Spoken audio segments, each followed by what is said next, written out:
Hi everyone, my name is Patricia Online. I'm guest blogger on the Surviving Eating blog on the HealthyPlace.com. So today I want to talk to you about something that has been on my mind for the last little while because we're entering this season of social events and social gatherings where we get a lot of invitations and a lot of times we have to attend those social events, whether it's because of convention, because it's a family event we're expected to attend, or just simply, things that we're invited to. So whether it's graduation, wedding ceremonies, cocktails, or anything, sometimes we have to attend an event where we know there's going to be a lot of small talk, we know there's going to be alcohol and food, and we know that we might be triggered by some of those things that might take place throughout the evening. So the one thing I want to tell you right off the bat is that, as I've mentioned before, I'm not a therapist, I'm not a counselor of any kind. All I am is a girl of flesh and bone, not wearing makeup right now, not having done my hair, so that you could kind of get the vibe that I could be the girl next door and someone that you can really relate to. Because I'm not a professional. I went through this, and I know that it's very hard, and I empathize, and I want to give you tips and kind of share my experience with you. That being said, so I got an invitation the other day, and it's to attend a wedding, and I'm excited to attend the wedding, but I could tell right off the bat that my comfort zone was kind of triggered, just because I pictured myself having to mingle throughout the evening with people and having to eat certain things I'm not used to, being expected to maybe have a drink or not. And all of that kind of touches a funny place in me that even though I'm recovered, and I want to stay away from engaging in self-harm behaviors, sometimes it's, we feel unsettled by comments that are made or the vibe that we're getting from the event we're attending. And so the tips that I can share with you is that already, if you know that you feel like that when you get an invitation, it's to kind of maybe prepare and use that fear to just realize that you might be triggered, you realized it, and you're taking action.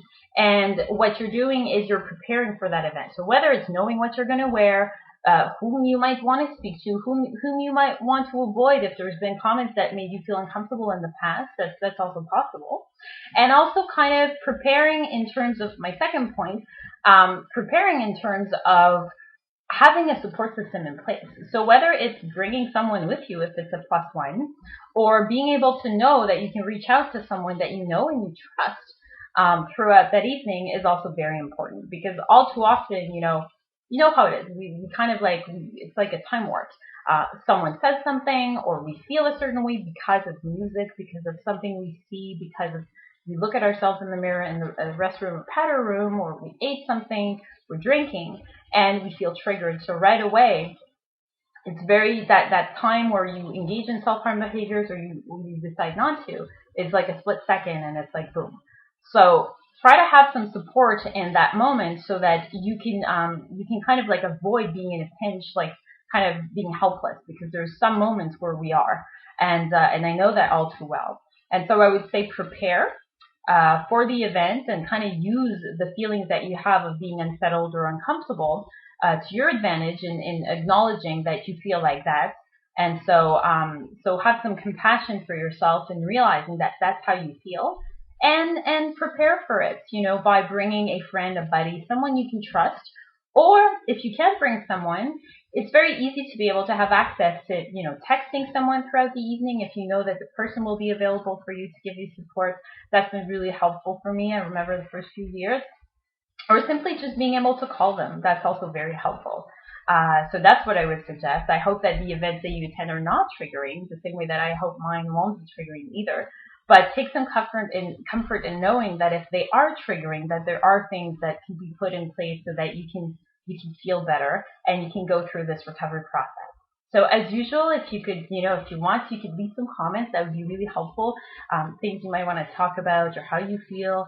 I always appreciate reading those, and I try to answer as quickly as I can. So I'll see you soon, and have a great beginning of the summer.